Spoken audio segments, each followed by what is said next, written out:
All right. Looks like we have a pretty good audience right now, so we're going to go ahead and kick this off. Good morning, everyone. Welcome to today's webinar. This is the new and improved Paycheck Protection Program. This webinar is the latest in a series of webinars that our firm has given. All of those webinars and prior recordings can be found on our website via the COVID Resource Center.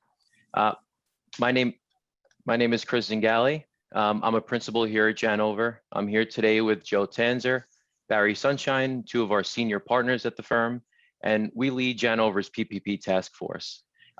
Today, we're going to be talking about something that's on pretty much literally every business owner's mind, and that's second PPP draws. And the good news is that we've done pretty much all the research so that you don't have to. A couple of housekeeping items before we get into the session today. This webinar will be recorded. That's going to be posted to our website in the COVID Resource Center shortly there after the session. You will also get the recording in a follow-up email to this. The slide deck will be shared again with the webinar recording, so look out for that after the session. And then we're going to be monitoring the Q&A throughout the entire session, so feel free to submit questions at any time. We're going to try to answer most of those in real time, whether it's through the chat or whether it's through a live answer. Whatever we don't get to, feel free to reach out to us after. We're happy to answer questions. We're happy to help you out. Let's get into it. So on today's agenda, we have a really packed agenda. So we're going to try to get through everything as quickly as we can, but also cover in all the relevant detail. So first things first, we're going to clarify new guidance related to PPP first draws. We're also going to introduce key provisions to the second draw of PPP.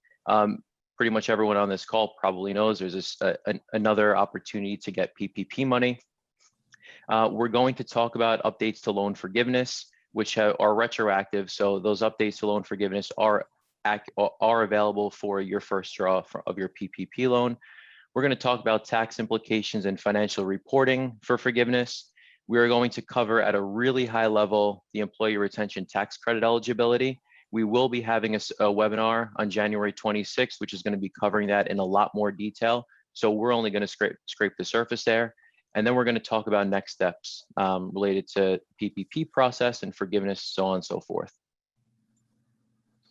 So to start this off, we're going to just shoot out a quick polling question. We're going to give you 30 seconds to answer.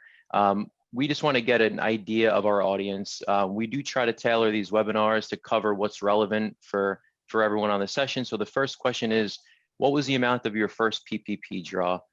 We have a couple of options here. I'm going to keep this open for 15, 20 seconds. The answers are coming in very quickly. Let's see, almost everyone. We have about 85% of the vote in. Let's give it another 5 seconds. Let's close the poll and share the results quick. So it looks like for the most part, a large part of our audience, about 30%, has loans under 150,000. Another 27% has between 150 and 2. We have a solid 10% over 2 million. A few of you who didn't take a first draw, and then a whole bunch of you on here who are here to advise clients. So that's good to know. Let's get into it. So as everyone probably knows, the Consolidation Appropriations Act, otherwise known as the CAA, was signed into law on December 27th at a $2.3 trillion price tag. Within that bill, there was about $900 million of COVID stimulus relief. Within that COVID stimulus relief, there were a bunch of really exciting features. One of them is the extension of certain of the deferred payroll taxes. That's the employer portion of the FICA taxes. Along with that is an expansion of the employee retention tax credit. Again, we're going to cover that at a high level today, but we're going to do that in a lot more detail in a future webinar. Extension of certain unemployment benefits. That's the additional $300 of unemployment checks, as well as an extension of unemployment of that pandemic unassistance employment or pandemic unemployment assistance. And finally, this final bullet, more available PPP funding, which is 95% of what we're going to cover today. To give you a little overview of how the original PPP from the CARES Act compares to the CAA, the original CARES Act had about $660 billion allocated to PPP. only about 520 billion, still a lot, only about 520 billion, which was actually funded, and about $130 billion went unused in that first round. Of that 520 billion, that funded about 5 million loans. By comparison, the CAA has about $285 billion allocated to it. And with that, as many of you probably know, the eligibility requirements are a little more restrictive. As most people on this call probably are aware, certain of the funding did open up last week. We're going to cover timeline in a lot more detail later on. But as of yesterday, I think I saw numbers of about 9,000 loans that were funded for a little over $1 billion. I think it was 1.4 billion. So the funds are going to go fast. And again, we're going to go over timeline of when it's going to be more readily available in a couple slides from now. I believe, Joe, you want to take us through changes to the first draw? Sure. Thank you very much, Chris. That was a great start to this webinar. And good morning, everyone. Thank you for joining us. Obviously, we've got lots to cover because there's a lot of new stuff out there. We're going to try to do our best to get through everything. So this section that I want to start talking about is regarding the changes to the first draw loans. Let's start off by explaining that a first draw loan means a loan that was that you had maybe in existence when your program first opened, but it also applies to loans that are being made now for the first time where somebody did not actually take a loan previously and wants to get into this new program.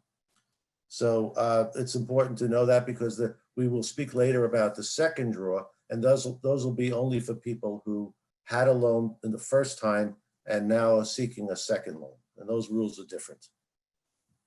So the interesting thing here is that these new rules come at a time when most businesses are still trying to deal with the forgiveness of the original loan that they took. And now we're talking about changes. We're talking about, again, there's a second loan, which we'll discuss a little bit later. And so we actually encourage a lot of our clients to stick it out. Don't go for the forgiveness right away. Wait maybe until January, which is really where we are now, of course. And in retrospect, it actually worked out that way because with all these changes comes some extension of rights that you have, the right to use certain monies in different ways. So let's get into this now. First of all, the permitted uses have changed.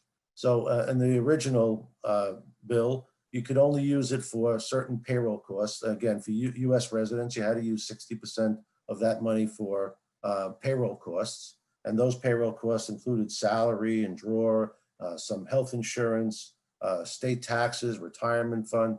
But then you could also use it for rent, mortgage interest, and utility payments.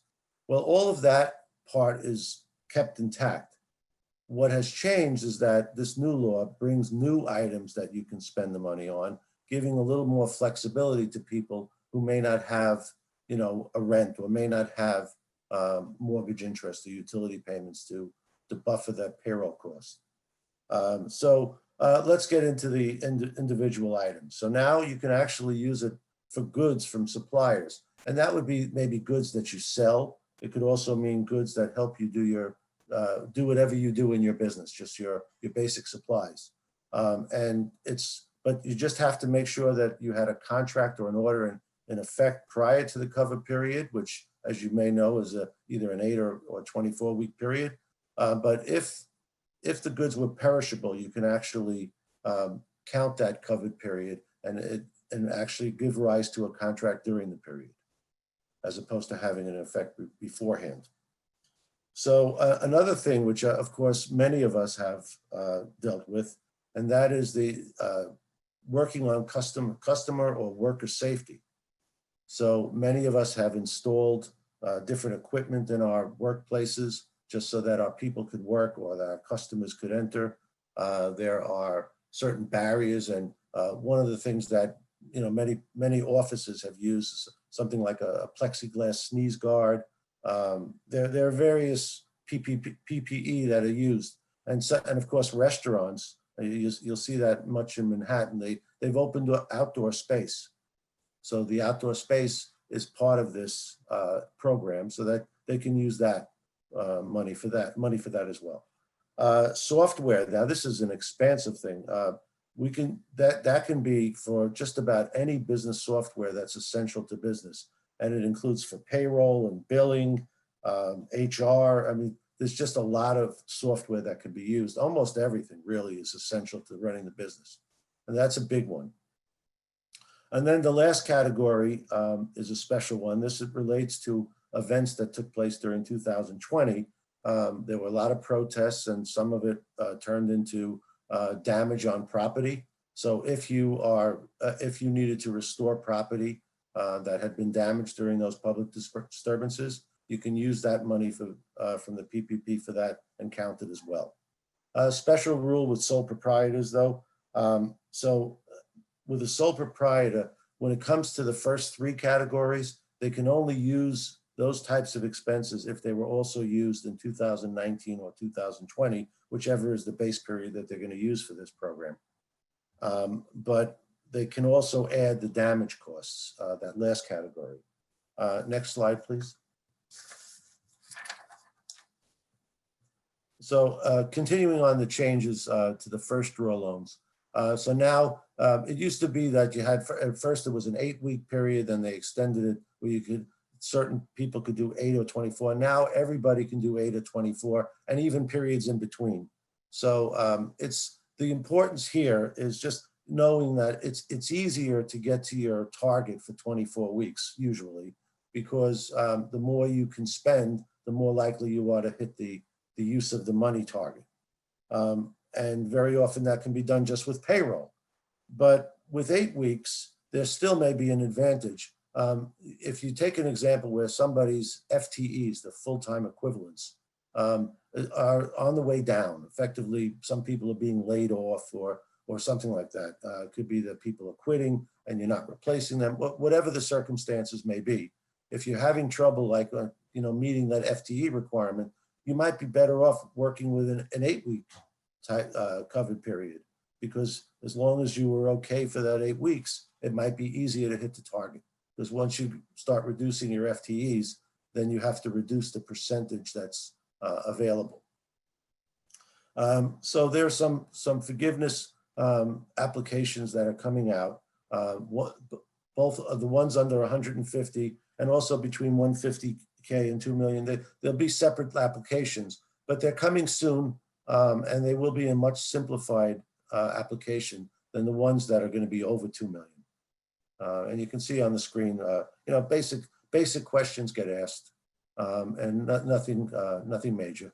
And as you notice on the right side, that a large part of the pie, and we even saw it here, a large part of the pie chart there is under 150. And when we did the first poll, we found out that that was true even in this group. All right, next slide, please.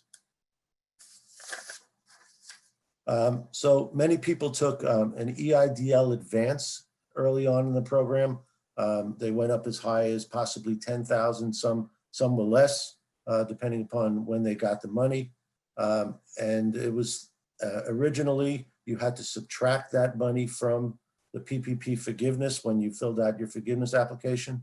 You knew you were going to take that much less. No longer the case. That money can stay. So you effectively, it becomes a grant.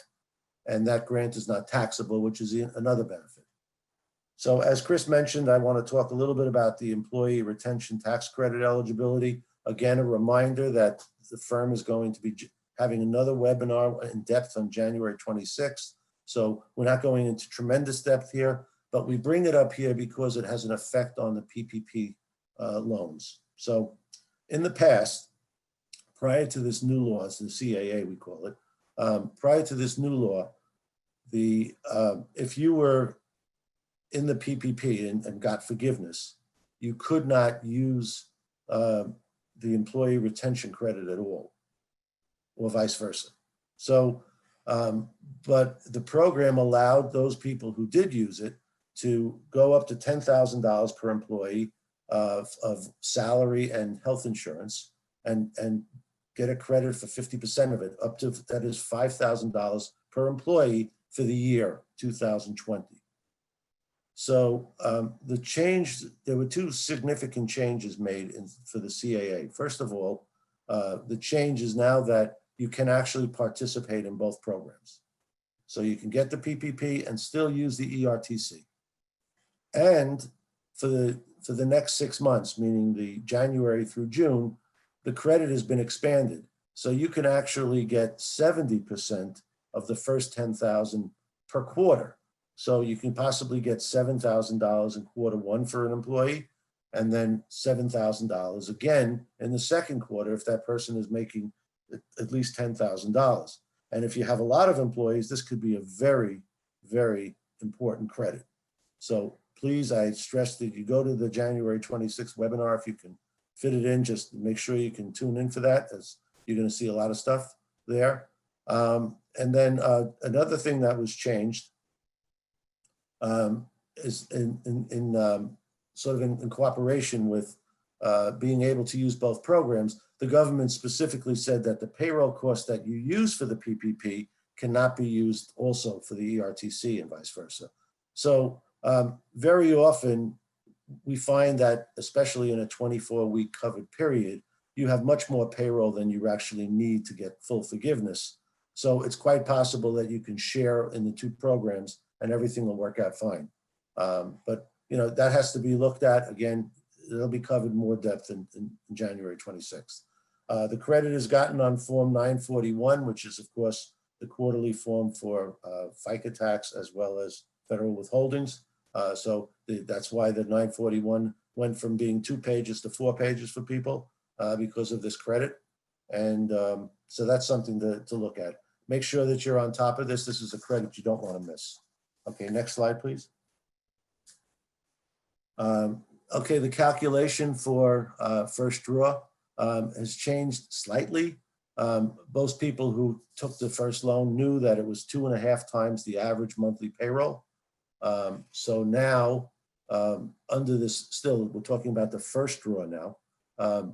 You can use 2019 or 2020 as a base period, or as long as you're not a self-employed individual, let's call you a corporation as an example, you can use a 12-month period leading right up to the date of the loan if that works out better. So you have actually a choice of 3 different periods from which to determine the average monthly payroll that you can use.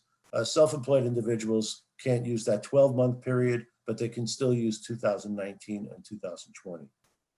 Here's a kit. This next point is one which is obviously a pressure point.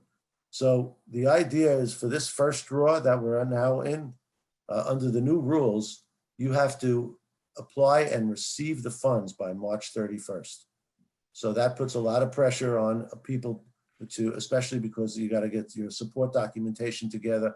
And so that means that we need to be active in getting money as quickly as we can. There are some new businesses that can be added here. Housing cooperatives. Some of our clients were not sure about whether they could get in on housing. Now it's clear you can get in on the first draw. Up to 300 employees, though, instead of 500 employees like the rest of them. And 501c6, which was not allowed at all. Those business associations, again, up to 300 employees instead of the 500. And some other ones that also got added here. This next one is a nice benefit. In the payroll costs, it used to be that you could put in your medical insurance, your dental, and your vision, but you could not include group life or disability insurance. Now you can. And that's pretty good. So that goes for eligibility to get the loan and also for forgiveness. All right, so at this time, I would like to turn this over to my partner, Barry Sunshine. I'm sure most of you know Barry is a tax expert. He's a brilliant guy and he's got a lot to say about this, the taxes and also other things in PPP. So Barry, go on ahead. Thank you, Joe, and very good, excellent job, and same thing to you, Chris. One of the things that tax people were wrestling with is the tax implications of the PPP forgiveness. When the CARES Act originally came out, they specifically said that the forgiveness does not give rise to, I'll call it, federal taxable income.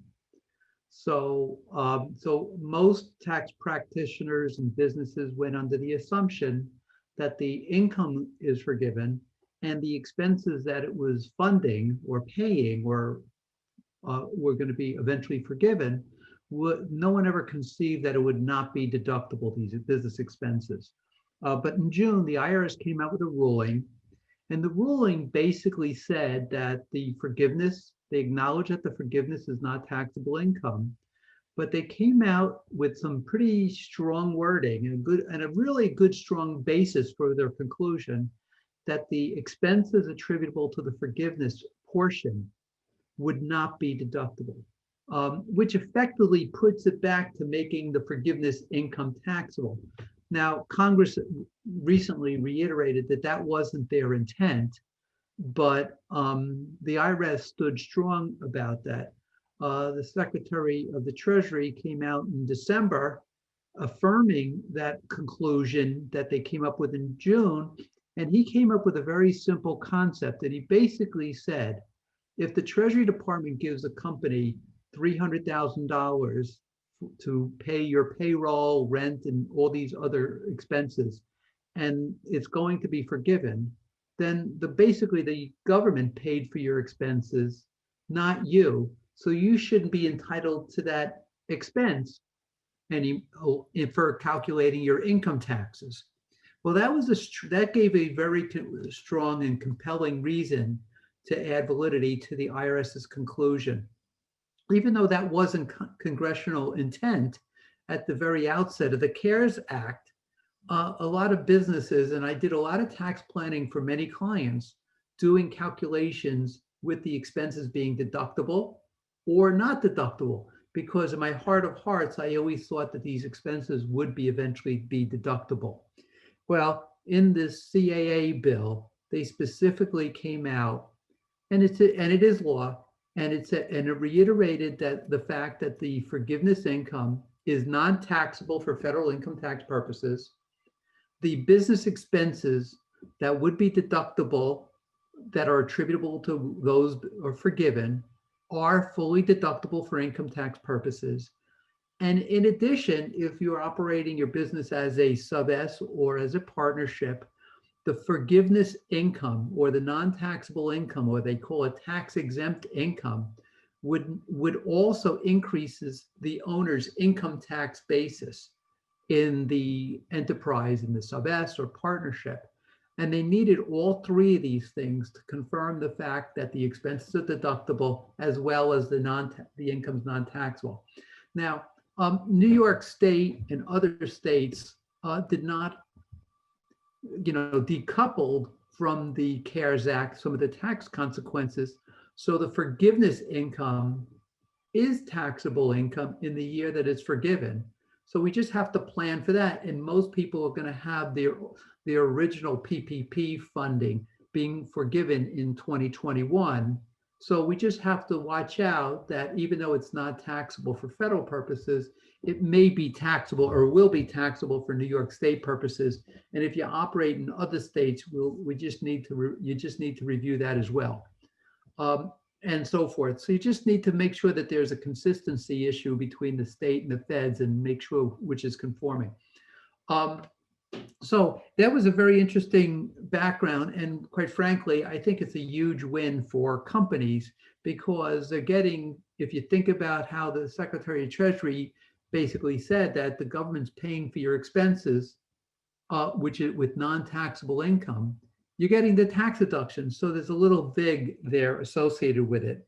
So that's a big win for a lot of taxpayers. Next slide. Next slide. Yeah, okay. So Joe went over what we refer to as the first draw. The first draw is for those businesses that did not get a draw the first time. The second draw is for those businesses that did not get a first draw, a first PPP loan, and they may not have gotten it for a number of different reasons. But now if they did get a first draw loan, they now can apply for a second draw. The terms are slightly different. The eligibility is slightly different. And quite frankly, they added a lot more clarity to some of these rules But again, there's still a lot of open questions to it. The first thing that you need to attend to is, in order to be eligible, is one, you can't have more than 300 employees in your organization. Now, they calculate it on an affiliated basis, as we talked about before. And for certain businesses, you can break it out, like restaurants and hotels, you can be doing it at a location by location basis. But generally, you have to look at that to see if it's on a location by location. But generally, you have to calculate it on an affiliated basis. That's one. Number two is you must have experienced a decline in gross receipts of at least 25% in any one quarter of 2020 compared to 2019. And what that means is the following. Let's say in Q2 of 2020, when a lot of businesses were operating at a much smaller capacity than previous years, or they might have even been closed. What you'll see is, if you look at your gross receipts, and we'll define it a little bit later on the program, if you see your gross receipts decreasing in Q2 of 2020 compared to 2019, if it decreased by more than 25%, then you're eligible. So you only have to meet this in one of the 4 quarters of 2020. So you want to do those calculations and be careful on those calculations. You don't have to look at it on an annual basis, but there's some businesses that may not have quarter by quarter numbers. They may look at it on an annual basis for supporting it, but we'll get into that. But basically, most businesses, I'm suggesting and we're recommending to look at it on a quarter by quarter basis. Okay. Again, gross receipts will be defined later on. The next step and the next criteria is, one, you must have spent or will spend all of the funds from your first draw.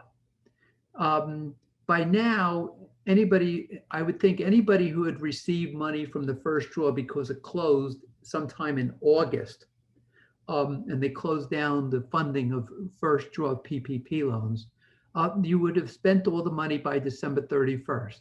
Now, there's some companies that may not have spent it, or they may have gotten an extension of some sort. But if you did not spend it, you had to spend it by the time you apply. Okay. The next thing, which is a really, really important item, is whether or not you can demonstrate a financial need. If you look through the application and the instructions that was recently released, it didn't really talk about that at great length, but they did say that you have to sign off and you have to certify that the current economic uncertainty makes this loan request necessary to support the ongoing operations of the applicant. Okay, there's not much clarity on that, and this is a similar concept, or I believe it's a similar concept as in the first draw, in order to obtain forgiveness and actually get the money.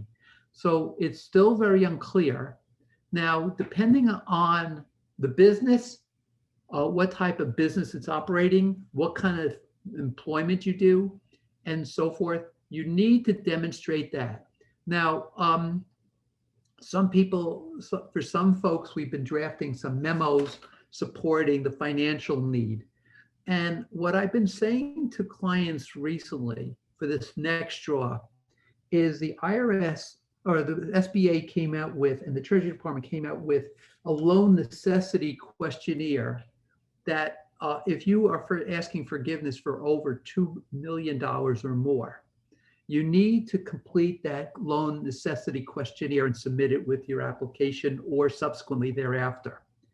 What I'm suggesting to business to demonstrate the financial need is go through that questionnaire and answer the questions. You do not have to submit it any place. You can keep it in your files, and it doesn't say that yes, you qualify or you have a financial need, or no, you do not. But that gives you a little bit of a sense of what the SBA is looking out for to demonstrate a financial need. Now, remember that one of the most important things on financial needs is, and the basis of the program is the government and Congress wants you to employ people, and they want you to demonstrate that you have a need to keep people employed. So, and what they want you to do is look at your liquidity issue and look at how much your book value is or your market cap and whatever basis you have, and demonstrate that the need for the second round of PPP money is to employ people. And that's first and foremost, because that's the intention of the program. So you want to include in your, and demonstrate in your financial need that you're employing people, okay? The next thing is this deadline to receive funds. As Joe pointed out, in order to get the first round, as well as the second draw, you need to apply and receive the funds by March 31st of this year. Now, you can't control how quickly the bank moves and processes your application. So we're suggesting and highly recommending to, I'm not going to say rush to submit your application, but keep cognizant of the fact that March 31st, you have to receive funding. So if you submit your application on March 27th, 28th of this year, the likelihood of getting funding may be a lot smaller than if you apply in this month or next month. So just letting you know that. Now, the other thing is if you go for the second draw, the absolute largest loan that you can get is capped at $2 million. And if you have it per business, per company, and they measure it by EIN numbers, and there's a cap of $4 million collectively for all of your affiliated companies. So that's something that's very important to keep in mind. Now, something just from a timeline standpoint, January 11th, they opened it up, the SBA opened it up for certain community financial institutions and for the first draw. January 13th, they opened up the second draw for financial community institutions. Now, something that the SBA just announced yesterday or last night was for second round, they're going to open it up for, in first round, they're going to open it up for small lenders up to $1 billion in assets. So if your bank or your lender has less than $1 billion in banks, you can apply tomorrow. And on January 19th, if you're on your first or second draw, you can apply for all banks are going to be opening it up. Now that's just the SBA opening up. I don't know whether your bank that you're using is going to open up on January 19th because they got to update their portal. But after all of what happened in last year, you're going to find that banks are moving it along more quickly. So, so basically what you want to do is review your eligibility for your second draw. Next slide. Barry? Yep. Excuse me. Yeah, I just, thank you, Barry. I just wanted to clarify something. With respect to the first draw, again, it's maybe confusing to the audience a little bit between first draw and second draw. With respect to the first draw, that means draws that you took originally back when the program started, and also under this new law. So all the changes that I went over before on the first draw apply not only to ones that are being taken for the first time now, but even retroactively to the program that started back in April. Okay, thank you. That's correct. Yes. And Barry and Joe, really quick, because this question comes up a lot with clients, and it actually came up in the Q&A here. Barry, you want to just cover really briefly how that 300 employees is calculated? Yeah, there's a little bit of unclarity on that, and it's a little vague.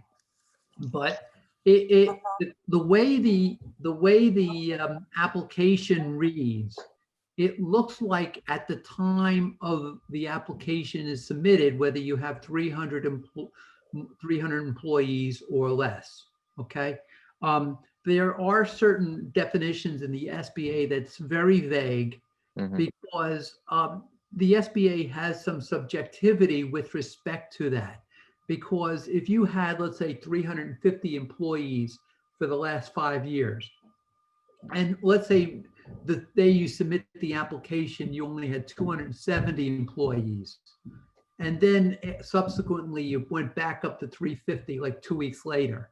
They know you're playing games. So there's some subjectivity that the SBA has in it's an interpretation. So, but the general rule is if you have less than no more than 300 employees throughout the time you apply, as well as throughout the covered period. That's what I've been recommending to people to be safe. Mm-hmm. And in this sense of the 300 employees, this is different than the quote unquote FTE calcs. These employees, it's more of a head count.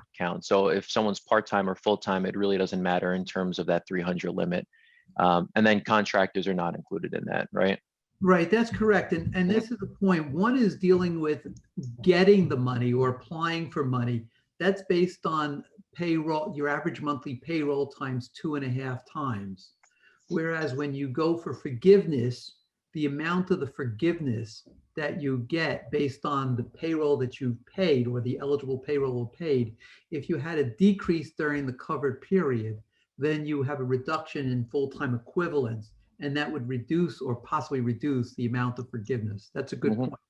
Yep. And we covered that in earlier webinars when we dealt with forgiveness. And I just throw that out to the listeners. If you wish to listen to previous recordings that Joe, Chris, and I covered, feel free to do so.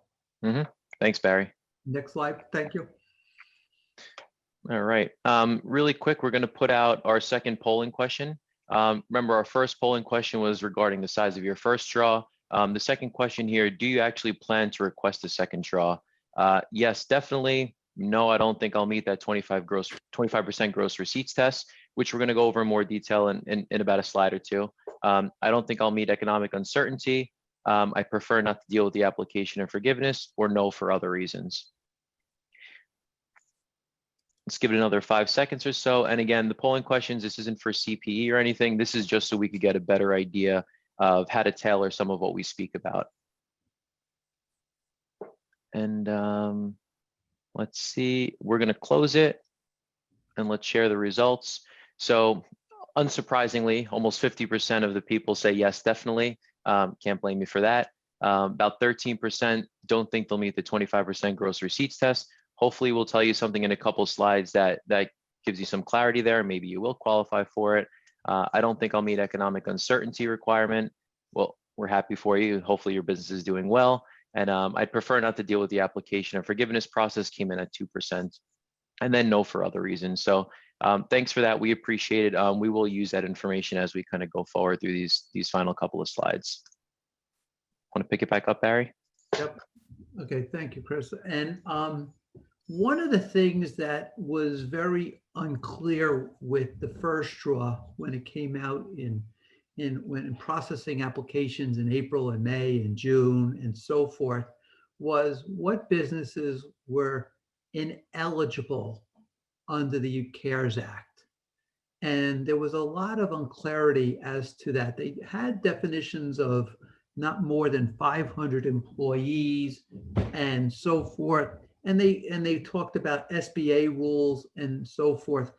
And what happened is they found out that there were some publicly traded companies that actually met some of the definitions of the CARES Act, who actually received money, and the SBA felt that they should not be entitled to money and either requested or suggested to give it back or something.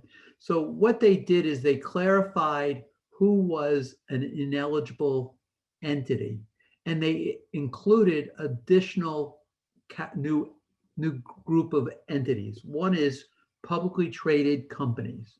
If you're a publicly traded company, it's clear that you cannot qualify for this first or second round of PPP loans. They also went and said any entities organized or has significant operations in or owns 20% or more entities in China or Hong Kong, or a resident of China, resident on the board, primarily engaged in political or lobbying activities. And if you have any political or lobbying activities within your organization, I think it's a revenue test that you need to look at, how much revenues you raise from that. So you should take a look at that. The other questions are is if any person who is required to submit a registration statement in under Section 2 of the Federal Foreign Agent Registration Act of 38. Again, this is a publicly traded company or a widely traded company that's registered outside the United States. It also applies if you're a business that you were not in operation as of February 15, 2020. They also didn't open it up to entities in which the president, vice president, and other members of Congress, spouses who holds a 20% interest or more in the business. They also had recipients of a shuttered venue operator grants, as well as somebody who already received a second draw.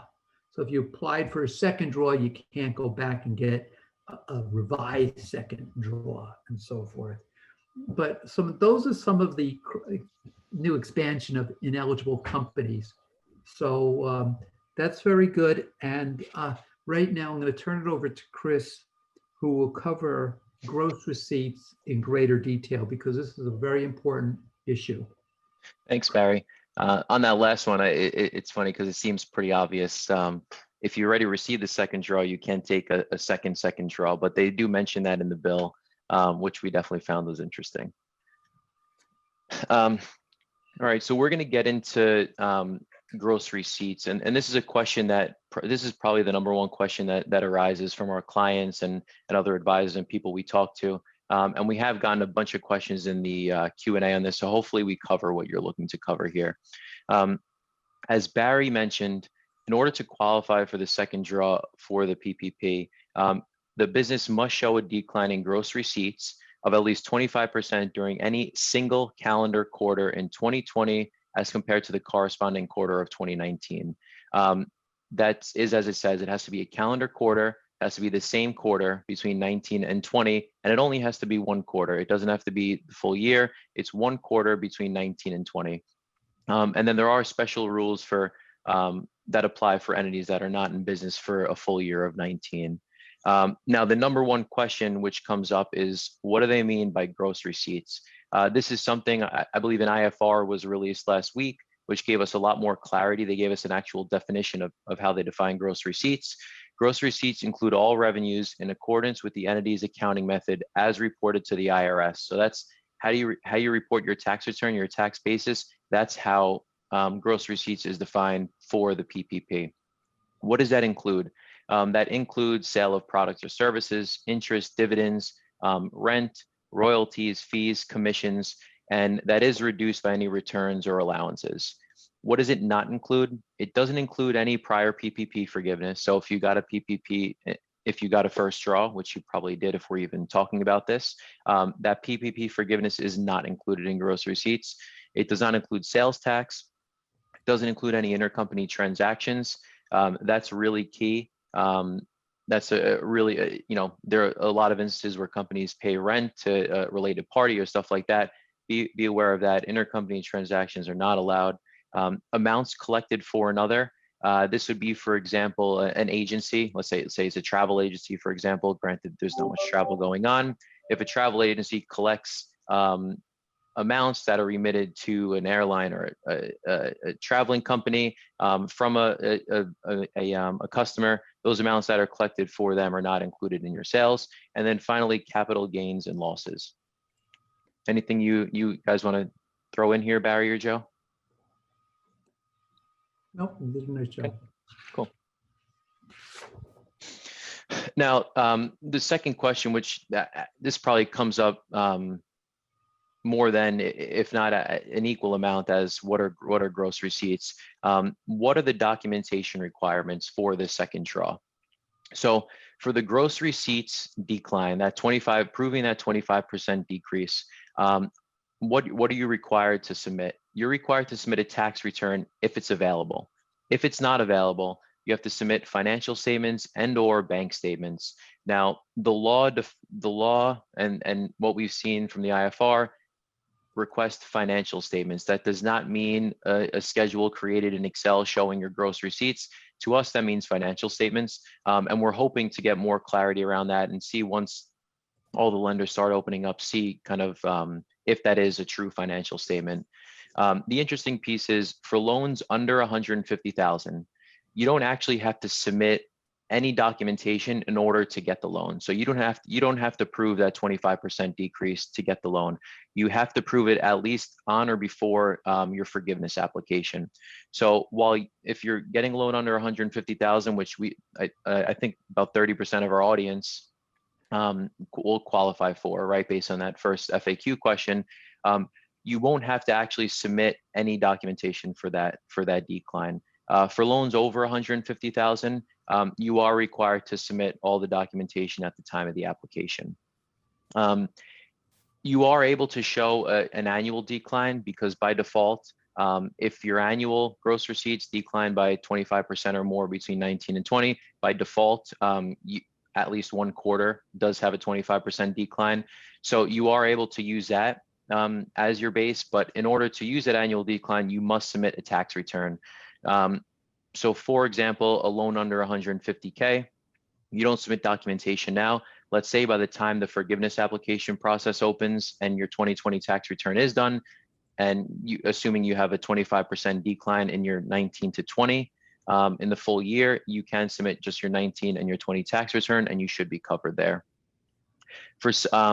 Now, the thing is here, this documentation requirement for the tax return or otherwise financial statements and bank statements, that's for the gross receipts decline. If you look on the right side of the page here, what about payroll support? So if you're using the same lender you used for your first draw, and you're using the calendar year 2019 as your payroll calc, right? Like Joe mentioned earlier, you can use your 2019 payroll, your calendar 2020 payroll, or you could use the trailing 12 months payroll. So if you're going to use calendar year 19, which is what you used in the first round, and using the same lender as the first draw, you're not required to resubmit your payroll documentation. So that's a big thing, especially in trying to decide where you're going to get that second draw from. If you're going to the same lender, your documentation is going to be very limited. Now, that's how the rules are written, that you're not required to resubmit support, but the lender can request additional information if they think it'll be useful in conducting good faith review of the calculation. So just because the law says they're not required to resubmit, it's really kind of up to the lender as to what support they want to get from you. So we will see what that looks like on a larger scale. Like Barry said, the process will open up more largely next week. So we're really looking forward to see what if anything, we get from that. Finally, self-employed individuals with no employees, you need a 2019 or a 2020 Schedule C or Schedule F. But depending on your base period, so if you're using the 19 payroll, you just need a Schedule C. If you're using 2020 payroll, you need a Schedule C, and you need your 1099. This is really important for everyone, the documentation requirements piece. So take a note of this stuff. And like I said, we're really looking forward to see what comes about over the next week or so. Barry and Joe, you want to throw in anything here? That was really great, Chris. I mean, that's important stuff. I mean, a lot of people are confused about this. We got a lot of questions just now in the Q&A about this. Obviously, people are aware of it. They've seen it in the news. But that was a very well done communication on that, because this clears up what you have to do under 150, what you have to do when it's over, and gives you different options. You clarify the fact that it has to be calendar quarters that you're comparing, because that question came up as well. That was really good. I think that people probably have a better understanding now. Thanks, Joe. And just in terms of time, we have another 10 minutes left in the session here. We have a couple more slides to get through, so we may bring it right to that 10 a.m. mark. So everyone hang tight, a couple more slides. Want to get it, Joe? Yeah, I'll try to move quickly on this. So the question is, how does the loan get calculated? So when you're applying for this loan on the second draw. So as Barry mentioned, there's a $2 million cap on this. And if you have affiliated companies, you can go as high as 4 million. So if you have 3 companies, you may have to actually reduce at least one of them. So It's for most businesses, it's 2.5 times the average monthly payroll, very similar to the calculation that was made for the first draw. Again, as Chris mentioned, you got the choice of 2019, 20, or the 12-month period, except self-employed individuals, as I mentioned earlier, they can't use that 12-month period that leads right up to the loan. So they have to use calendar year numbers. And then there's a special rule for businesses that have an NAICS code that begins with 72. And they're allowed 3.5 times instead of 2.5 times on the average monthly. Now, these businesses are restaurants, hotels, B&Bs, it could be caterers, it can be mobile food services, it could be a pub, it could be cafeteria style eating places, various food and accommodation places. So many of our clients are in those businesses. You might be able to get a bigger loan. And then just, moving on, as Chris mentioned, you may not have to resubmit your support on 2019 because obviously you've given it to the lender. If you're using the same lender, then, the less documentation up front. So another thing is, this is a kind of interesting calculation. There are some people who are in this second draw who got approved for loans and then didn't get it for one reason or another, or they gave back money that they didn't necessarily have to. So those people are allowed to actually add into the second draw anything that they were entitled to get because it had been approved, but did not actually keep in the first draw. So I have a little bit of an example here. If in the first draw, let's say you were eligible and you got approved for $100,000 and you received 60, or you took 100 and you gave back 40. Well, you obviously short $40,000 from what you were actually approved for. Well, let's say going for the second draw, you can also get $100,000 approved. Well, you're allowed to take that $40,000 shortage in the first draw and add it to the second draw and actually request $140,000. We haven't seen yet how that's going to apply in the application, but these are the rules, so that's something that will be available to you. Next slide, please. And Joe, just to jump in quick, 'cause this is a question that has come up twice for me yesterday personally. For that note on little 3I above that NAICS code of 72, I've gotten the question, our business we have a small restaurant that's within something bigger, whether it's like a supermarket or whether it's, you have a little coffee shop in the side of, a retail store or whatnot. And these people are saying, well, can we just say we're an NAICS code of 72? We would not recommend applying as if you're a NAICS code of 72 and just changing it on your 2020 returns for the sole purpose of this. That's super risky. And we definitely don't recommend kind of trying to force yourself to fit into this accommodation and food services category just to get an additional PPP loan. Absolutely. And I'm sure Barry and Joe agree with that. Yeah, certainly. And this is a simple thing, actually. If you just just do a Google search on NAICS 72 or code 72, you'll see the list is not that long, actually. So it's pretty specific. You can only do it if it fits that category. I kind of remember it being about a dozen businesses. Yep. Some of that dozen actually is very, somewhat close to other ones in that list. So it's a pretty narrow field. And anyhow, the recommendation is right. Don't just jump at it. Make sure you check the list. Yep. Thanks, Joe. All right. So just to go through this financial statement reporting, this is actually a slide that we used in a past, one or more past webinars. A lot of our clients are interested in, what do I do on my financial statements? And the AICPA came out with rules that basically say you really have one of three treatments. One is you just treat it as a debt, and you do that, you hold it as a debt until it is actually legally released by the SBA, which means you get final approval on that.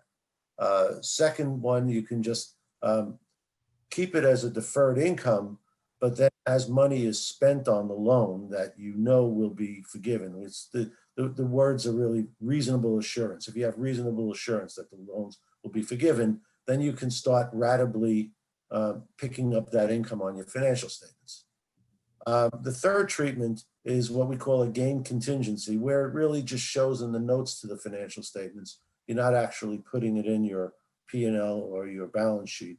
But once it becomes forgiven, then obviously it does become income to you. Okay, so it's very close to the first treatment, but actually you're not disclosing it at all. And so the question really is, which one do you do? You know, most of our clients are using the first one. They're treating it as debt. But there are certain circumstances where you might want to pick up income as you go. One of them is you might have a loan covenant that you have with a bank, and you don't want to show it as a liability. So you want to pick it up as income as you go. That's one possibility. Another possibility could be that you want to sell your business and somebody's looking at your financial statement, so you want to pick it up as income to show that you're earning it. I mean, there are some other circumstances that you might want to do this, but you know, you'll have to look at that closely and discuss that with your financial statement preparer. All right, so I think I'd like to turn this back to Barry. Barry, you want to just close out for us? Sure. Just to give you, this is a little bit off the beaten path because we really didn't cover forgiveness, but there was so many questions on forgiveness. I'm still getting many questions on forgiveness from clients and friends and people from the office. So let's just walk through the forgiveness application. Now, as Joe mentioned before, the CAA is going to said that there's going to be a more simplified process for the forgiveness application. The forgiveness application, if you have a loan, a PPP loan of $150,000 or less, they haven't released the form yet. We anticipate that, we know that the SBA is working on it and we expect them to be releasing it shortly. There's also going to be a different process for loans between $150,000 and $2 million. It's supposed to be another simplified process, and they will come out with that. For those people who have those type of loans, we suggest maybe waiting, maybe waiting for a more simplified application for forgiveness. And if you have over $2 million, that has another strategy as well. But just to give you a little time frame, because we're running out of time, is one, now that the year's over, last year's over, the round, the first draw is over for many people. One, submit your application to your bank or your lender, whoever you obtain the PPP money from. We're suggesting it shouldn't be, you shouldn't file for forgiveness later than 10 months after the close of the covered period, because that's when you start requiring to make interest and principal payments to the lender. The bank or the lender has 60 days after receiving a complete application and give a decision as to whether you're being forgiven. Based on my experiences, I'm finding out that the banks are taking a longer than 60 days for those people who've applied earlier. And what they're doing is the bank's not releasing and saying it's forgiven until they get a release from the SBA, because they don't want to be the bank doesn't want to be in a position to say to the lender, to the borrower, that is forgiven and find out that the SBA is not going to forgive it. So the bank doesn't want to be out of pocket. So they want to make sure that the bank has that. Now the SBA has 90 days to review the application and pay the bank off. If it's over $2 million, that loan necessity application is complete. The lender will give notification to the borrower that the forgiveness amount. Now, we always say that there's a retention requirement because the SBA can review the applications for accuracy and qualifications. So there's a 3-year or 6-year requirement for, depending on the amount of your loan, as to how long you should keep your records. And that's a very important thing. Next one, we have a polling question, Chris.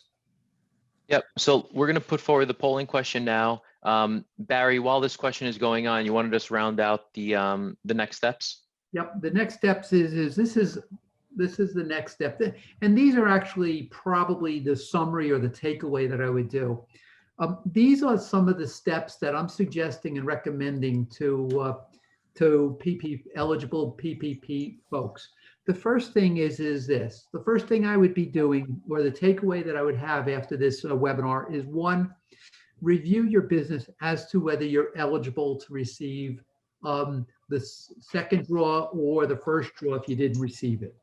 The next one is, depending on whether you're first draw or second draw, whether or not you meet the number of employee basis. Because if you had, for draw 2, as I said, you can't have more than 300 employees. The next one is you have to be a test as to whether you qualified for your gross receipts decreased or declined by 25% or more. You must have spent your first draw. You need to demonstrate a financial need. You're a eligible business concern.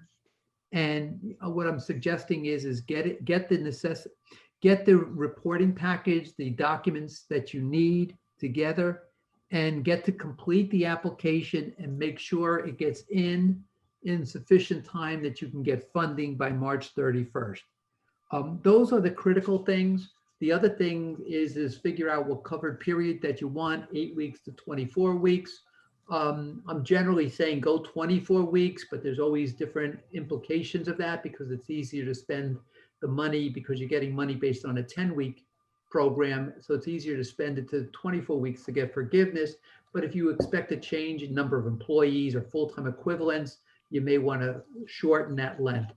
The other thing is this, the employee retention credit. It's a huge item. If you think about it, if you had 50 employees and you can get $14,000 of a tax credit or refundable tax credit, that's equivalent to $700,000 to your business if you can get that. And it could be even more. So speak to folks on it. We'll be having a webinar in January 26th and February 4th regarding more of this, because I think a lot more is going to come out of it. We're going to have a series of webinars coming up the 26th and February 4th to cover some of these issues that we covered again as enhancements are made, changes are made. We expect changes to make, clarifications, but January 26th, we'll be covering that in the business tax provisions of the CAA. And in February 4th, we'll be covering the individual tax things. So on behalf of Chris, Joe, and me, and on behalf of the rest of the Janover team, I really want to thank everybody for joining in and making this a very successful webinar. And feel free to reach out to any of the panelists of PPP Task Force. So thank you very much and have a wonderful day.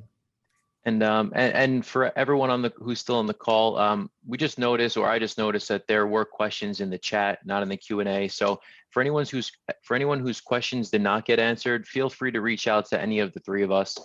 We're happy to answer questions. We're happy to jump on the phone and help you talk through or walk through any of these items. Thank you, everyone.